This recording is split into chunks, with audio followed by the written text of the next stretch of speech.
2020년 7월 1일 수요일 새벽 묵상입니다. 오늘 본문의 말씀은 시편 136편 23절과 24절 말씀입니다. 오늘도 살아계신 하나님께서 우리에게 복된 하루를 열어주실 것을 기대합니다. 오늘 본문은 시편의 대표적인 감사시입니다. 여호와께 감사하라.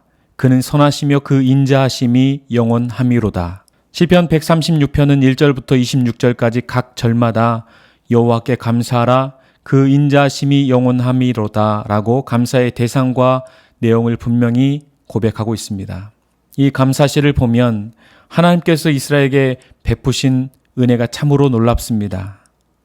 애굽에서 건지셨고 그들을 건져내시기 위해 홍해를 가르셨고 여러 대적들로부터 그들을 지키셨으며 광야를 통과하게 하신 것도 마침내 약속의 땅으로 이끄신 모든 사건들이 감사일 수밖에 없습니다. 그런데 성경을 보면 이스라엘 백성이 이러한 은혜를 누렸음에도 불평하고 원망했다고 기록하고 있습니다. 민수기 14장 2절 말씀에 이스라엘 자손이 다 모세와 아론을 원망하며 온 회중이 그들에게 이르되 우리가 애굽 땅에서 죽었거나 이 광야에서 죽었으면 좋았을 것을 이라고 기록합니다.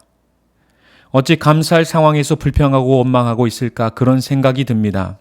이스라엘 백성이 불평했던 이유는 간단합니다. 하나님이 베푸신 은혜가 자기들의 기준에 미치지 못했기 때문입니다. 하나님이 인도하시는 방법과 저들의 방법이 달랐기 때문입니다. 사랑하는 여러분, 하나님은 어떤 하나님이신가요? 우리를 사랑하시되 끝까지 사랑하시고 우리에게 은혜 베풀어 주시되 한없이 베풀어 주시는 하나님입니다. 우리에게 대한 하나님의 구원 계획은 결코 변질되거나 변함이 없으십니다. 하나님이 베푸신 은혜로 우리는 하나님의 자녀가 되었습니다.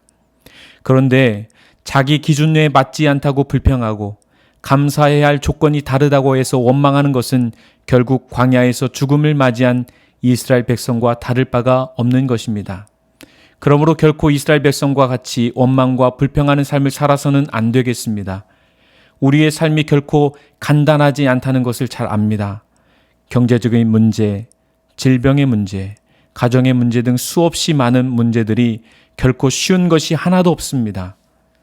삶은 지치고 고단합니다. 문제 하나를 해결하면 또 다른 문제가 생기는 것이 인생입니다. 그러므로 성도 여러분, 오늘도 우리를 향해 끝까지 구원의 손길을 내미시는 하나님을 신뢰하며 어떤 상황과 환경에서도 감사할 수 있게 되기를 소망합니다. 먹을 것을 주신 하나님께 감사하고 대적으로부터 지켜주신 하나님께 감사하고 비천한 가운데 처해 있는 우리를 늘 기억해 주심을 감사할 수 있기를 소망합니다. 도저히 감사할 수 없는 상황에서 하나님이 베푸신 은혜를 기억하며 끝까지 감사하는 신앙이 진짜 신앙입니다.